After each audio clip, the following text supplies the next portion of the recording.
guys, welcome to the video. John Bodine here with Redemptive Psych, and today we're going to take a quick look at the actress Jennifer Lawrence and examine her type.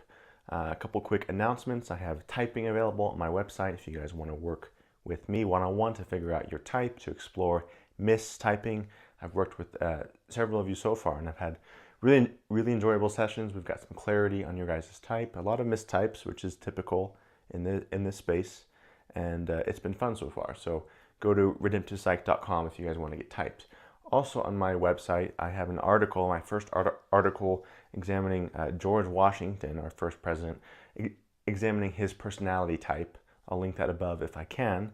That's also at Redemptive Psych under the articles tab. We're going to dig into some clips. I'll show them to you, and then we'll examine them in real time. So let's take a look right here. I was auditioning for the first X-Men. My passport was expiring under 6 months, which apparently you're not supposed to travel, blah, blah, blah. So they were like, whatever you do, don't tell them that you're here for work, because they'll ask for a work visa. Say you're here for pleasure. And I'm like, oh my good God. I have to lie to a customs officer. And so I'm working myself up so much through the line. I'm like, okay, I just have to have a backstory. I got a backstory, and I have to believe it. And so it gets there, and he was like, business or pleasure? And I was like, pleasure? What are you doing for pleasure? My brother's getting married. And he was like, where's he getting married? Wimbledon. Is he American? Yes. Do you have an invitation? No. Are you telling the truth? No. I'm here for work, and I don't have a work visa, and my passport expires, and I'm not even supposed to be here. And then I had to sit in a tiny little jail for like 5 hours while they called my employer. I felt tiny. Okay, so she's telling this whole story about how she got in trouble for lying at customs. So if you look at how she interacts, okay, she takes the question and she just runs with it. She's bringing out these new points. She's working through the process of the story. So right off the bat here, we can see her walking through the journey of telling the story, okay? She is progressing through the story, every little piece, going through the journey, recounting the journey. And along that way, along that path, she's giving us a lot of information, okay? She's filling out the picture. She's trying to capture the entire experience, which is technically more of an informative thing than a direct thing. So we're already looking at some progression and some informative. So when did you first feel famous? When I went to a Whole Foods and there were paparazzi everywhere, and I was like, oh my God, who are they here for? And it was me. Okay, just a quick, more initiating, more informative there. She's quickly going through the answer to capture the moment. She's progressing through it again, more informative, and a little bit more progression there as well. Do you get home to your mom and dad? Are your mom and dad still back in Kentucky? Yeah, everybody's still in Kentucky, and I've got nieces or a lot of nephews, one niece. Yeah. Who are getting to that age now where like they start asking, you know, like why my sister-in-law and I are like putting garbage bags and like up on the windows, and they're like, what's going on? And I'm like, remember what I told you about Aunt Jen's job? How it's really weird, and because it wouldn't be Christmas without a stalker. And like people think that they know Aunt Jen, but they don't. And then the 3-year-old was just like, well, if somebody tries to take a picture of Aunt Jen, I'm going to shoot him with my Nerf gun. And it was just like so. I was like, that's really sweet. And they also wanted to put bubble wrap at the end of the driveway. Oh, so it would be popping when you heard them coming. Yes. That's some spy stuff. They're going right through a big there. Home Alone phase. Yeah. Hi, Bubba's. Where are you guys?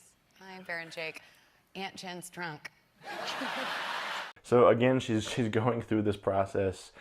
She's informing. She's walking through the journey of the story. There's also some evidence for pragmatism here. Walking through the story, and she's acknowledging that she's a little bit drunk right now. That's technically a little bit more pragmatism. Also, to jump to the interaction styles, her whole energy, her approach here is just this forward, kind of creative, outgoing person. We're already looking at probably a starter type, which is one of the ENFP, ENTP, ESFP, or ESFJ for her types. And it sounds like when he's directing you, he doesn't really have a filter. Did he ever have a filter? He certainly doesn't filter anymore. No, he doesn't have a filter with anything, but he's just pure cinema. He's just pure. I think it's really lovely because I grew up like doing sports, so I don't. Whenever directors try to get like emotional and like, I think that your character would be at this point, I'm like, what does that mean? Like, David's just like, that sucks. That makes sense to me. And I'm like, okay, got it. Do it better this time. No, he doesn't really say that to you, does he? Of course. When he was breathing behind me when we were doing the diner scene on Silver Linings. He's behind the booth laying there and he has a monitor and he goes, and I can hear his breathing. I'm like, oh, he doesn't like this. And then he would go, oh, it's and I would just be like, what do you want? And he'd be like, just do it without And then eventually I learned that meant lower my voice a little bit. Okay. So again, she's walking through this story. This is a really important clip here because we see some real evidence for concrete here. Okay, she's talking about interpreting feedback from directors and the distinction between some directors giving this very kind of prosaic, abstract, artsy kind of feedback of what they need. She's like, what does that mean? That means nothing to me. She wants that more visceral reaction. That is evidence for being concrete, okay? So looking at these clips, we have probably an informative progression initiating type. I didn't put initiating or responding. The initiating is very obvious. She's obviously an initiating type. And if she's initiating and informative, she has to be a starter type, okay? One of those 4 types. Okay, and these 2 things are very important here. Also in that last clip, being willing to cuss around people, like in a public setting like that, it's more likely for a pragmatic type to do that. It's not to say that like an ENFP would never do that, who are affiliative, but cussing and like kind of saying things in your own language is more of a pragmatic thing, particularly around other people. So even if you take one of these vectors out, okay, even if you don't agree with the functions, if she is a starter type and she is pragmatic and concrete, she has to be an ESFP, which is what I believe Jennifer Lawrence is. I believe she's an ESFP. And a lot of people think she's an ENFP. And I will say that the conversation about her type comes down to those 2 types. I don't think there's any other type that is realistic or that makes sense with her attributes and her traits. So she's either an ENFP or an ESFP. To me, she is clearly concrete, clearly SE and FI, expressing and dominating the present moment. Much more pragmatic. She seems to align more with her own values, which can give the impression of being affiliative if you're aware of values.